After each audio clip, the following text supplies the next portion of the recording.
मेरे पास अगर मेरा बाप भी काम करता है तो उनको काम करना है, यहाँ पे घर पे बाप रहेंगे तो अपने यहाँ पे जितने ही काम है, दोस्त रहो, अपने रिश्तेदार रहो, कोई रहो, उन्होंने यहाँ पे काम करने हैं। ये रिश्तेदारी दोस्ती कैंपस के बाहर, यहाँ पे जो आता है, जो आदमी कुछ ही चारा, कुछ ही रास्ता बचा नहीं, उस वैसे लोग आते हैं और उनको हेल्प करना हमारी जिम्मेदारी है और उसी के लिए हमारा जॉब भी है और उसी लिए हम यहाँ बैठे हैं। तो हम भी कोई काम करते हैं तो हमारे दिमाग में कंसेप्ट होना चाहिए कि हम किसी के ऊपर, हम डॉक्टर लोग, हम सिविल सर्जन हो या कोई भी हो, हम किसी के लिए उपकार नहीं करें। हमारा जॉब है, ये हमारी ड्यूटी है, हमारा कर्तव्य है। ये सबने अगर समझ के काम किया तो ये दिक्कतें कहीं नहीं आएगी। दर्शकों, आज हम बीमार पंडित भीमसेन जोशी अस्पताल के बाहर मौजूद हैं। बीमार हम इसलिए कह रहे हैं क्योंकि यहाँ पे जो गरीब जनता आती है अपना इलाज करवाने के लिए, ये सोचकर आती है कि मेरा इस सरकारी अस्पताल में इलाज होगा, लेकिन इलाज तो उसका नहीं होता है।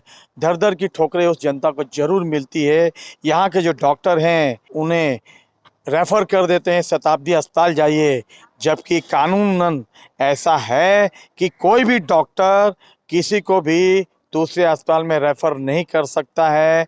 छोटे मोटे ऑपरेशन तो यहाँ हो सकते हैं, सर्जन भी है, फिजिशियन भी है, लेकिन हालात ये है कि यहाँ के कुछ फिजिशियन डॉक्टर जो हैं, जिनके अपने प्राइवेट अस्पताल हैं, या तो वहाँ पे रेफ़र करते हैं या तो दूसरे प्राइवेट अस्पतालों में रेफर करते हैं, क्योंकि यहाँ से तो सरकारी उनको भत्ता मिल रहा है, सरकारी नौकरी से पगार मिल रही है, लेकिन अधिक कमाई के चक्कर में, अधिक लालच के चक्कर में वो यहाँ पे आए हुए मरीजों से खिलवाड़ भी करते हैं।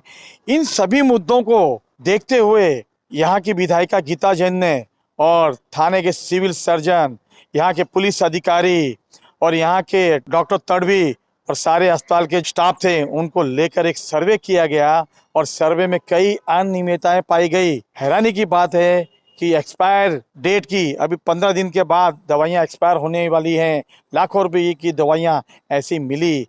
आइए जानते हैं मैडम क्या क्या आज मुद्दे थे, आपने अचानक यहाँ विजिट किया है और कई अनियमितताएं पाई गई है।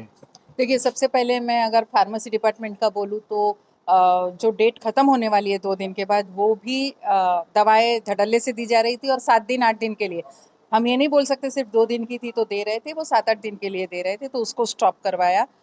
दूसरा, बहुत सारे डॉक्टर्स एब्सेंट रह के भी अपना पगार ले रहे थे। वो 3 डॉक्टरों का उनको मेंशन कराया और उनको नोटिस दे के उनको सस्पेंड कराने की मांग की, जो उन्होंने वो बहुत जल्दी कर रहे हैं। बहुत सारे ऐसे पेशेंट को नीचे से ही भेज दिए जाते थे। आप देखेंगे तो पूरे महीने में सिर्फ 16 ऑपरेशन है, जबकि हमारे यहाँ फुल टाइम सर्जन है। यहाँ कम से कम 100 से 120 ऑपरेशन होने चाहिए ऑन एन एवरेज, अगर दिन के 4 गिने तो उससे ज़्यादा भी हो सकते हैं, लेकिन यहाँ पेशेंट्स को लिया नहीं जाता है, वो उनको कंपल्शन कराया। एक और बात है, बहुत सारे पेशेंट को यहाँ ये इलाज नहीं होता करके भेज दिया जाता है, तो अब से ये नहीं होगा। पेशेंट को आपको अंदर लेना है, उनको सेटल करना है, और अगर आपको लगे कि उनको और कोई हॉस्पिटल की ज़रूरत है तो उनको एम्बुलेंस में खुद वहाँ तक भेजना है, यानी किसी पेशेंट को भी नहीं नकार सकते। पुलिस के केसेस हो, पॉक्सो 376, ये भी यहाँ नहीं लिए जाते थे और हर बार शताब्दी में भेजा जाता था, वो भी अब शताब्दी में नहीं भेजा जाएगा, उनको कंपल्सरीली यहाँ करना है। यहाँ के सिविल सर्जन ने सबसे पहले उसको अटेंड करना है और उसके बाद उनको कंसर्न डॉक्टर के पास भेजना है। तो ये जो अब तक जो कायदे हैं वो होने के बावजूद नहीं हो रहे थे, उसके बारे में और मांग रखी हमने। यहाँ एक ब्लड बैंक होना चाहिए, कुछ इंस्ट्रूमेंट कम थे, वो एक अच्छी बात है। लेप्रोस्कोपी के लिए और सीएम मशीन, ये 2 मशीन हमें नहीं मिली है। डायलिसिस मशीनें हमें काफ़ी सारी नहीं मिली है और यहाँ का डायलिसिस यूनिट अभी बहुत अच्छी तरह से काम कर रहे हैं, लेकिन ये जो डॉक्टर्स का कुछ ऐसा व्यवहार था, उस पर रोक लगानी बहुत ज़रूरी थी। इसलिए आज यहाँ मीटिंग ली।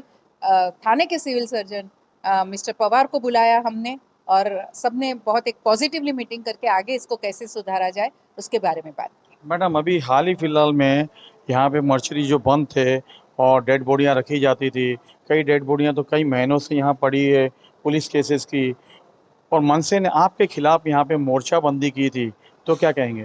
देखिए, मॉर्चरी मैंने तड़वी जी से फ़ोन करके पूछा भी था, जब मुझे किसी एक हमारे कार्यकर्ता ने मैसेज किया था कि यहाँ मॉर्चरी बंद है, तो उन्होंने कहा सिर्फ 2 मॉर्चरी बंद है।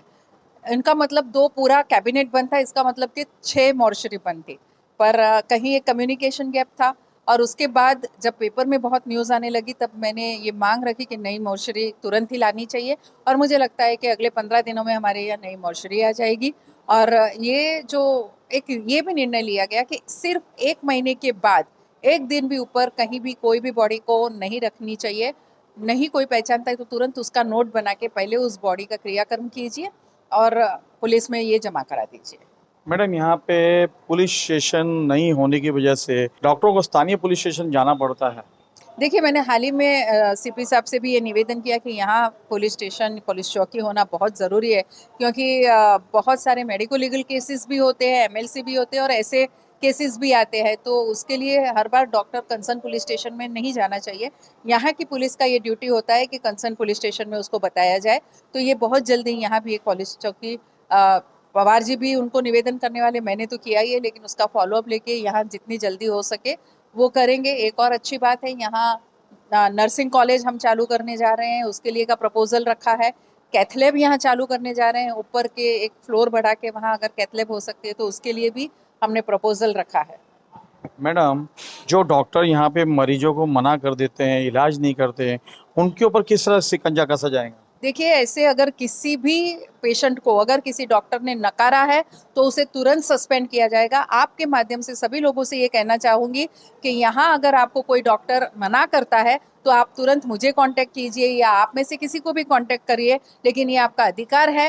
डॉक्टर एक बार आपको अंदर लेगा, आपको सीपीआर यानी पहले जो प्राइमरी आपको रिलीफ देनी चाहिए वो देंगे और उसके बाद अगर ये इलाज यहाँ संभव नहीं है तो एम्बुलेंस में वो दूसरे हॉस्पिटल भेजेंगे। अपनी नैतिक जिम्मेदारी है जनता की भी कि वो अगर यहाँ पे डॉक्टर उन्हें मना करते हैं इलाज के लिए या उनका इलाज नहीं करते हैं तो वो शिकायत करें या मीडिया से कंसल्ट करें, लेकिन डॉक्टर कभी भी मरीज को मना नहीं कर सकता।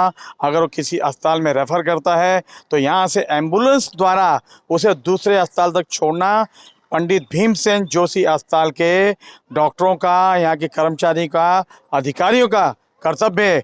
अगर उससे भी डिनाई करता है तो उस पर शिकंजा कसा जाएगा और उस पर निलंबन की तलवार लटकती नजर आएंगी। अब देखना है, आने वाला वक्त बताएगा इन सारे मुद्दों पर किस तरह से अमल बजावनी होती है और कैसे निर्णय लेते हैं। अब डॉक्टर तड़वी जो यहाँ पे बहुत अच्छा नेक कार्य कर रहे हैं, लेकिन उनकी भी नैतिक जिम्मेदारी बनती है।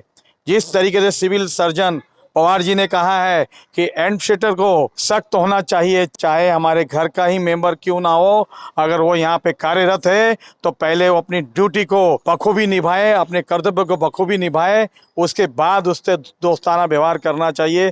अब देखना है डॉक्टर तड़वी अपने माता आने वाले डॉक्टरों को, कर्मचारियों को, अधिकारियों के साथ किस तरह से सख्ती से पेश आते हैं उनकी गलतियों पर। ये तो आने वाला वक्त ही बताएगा। कैमरामैन प्रभात मिंदा के साथ शशि शर्मा।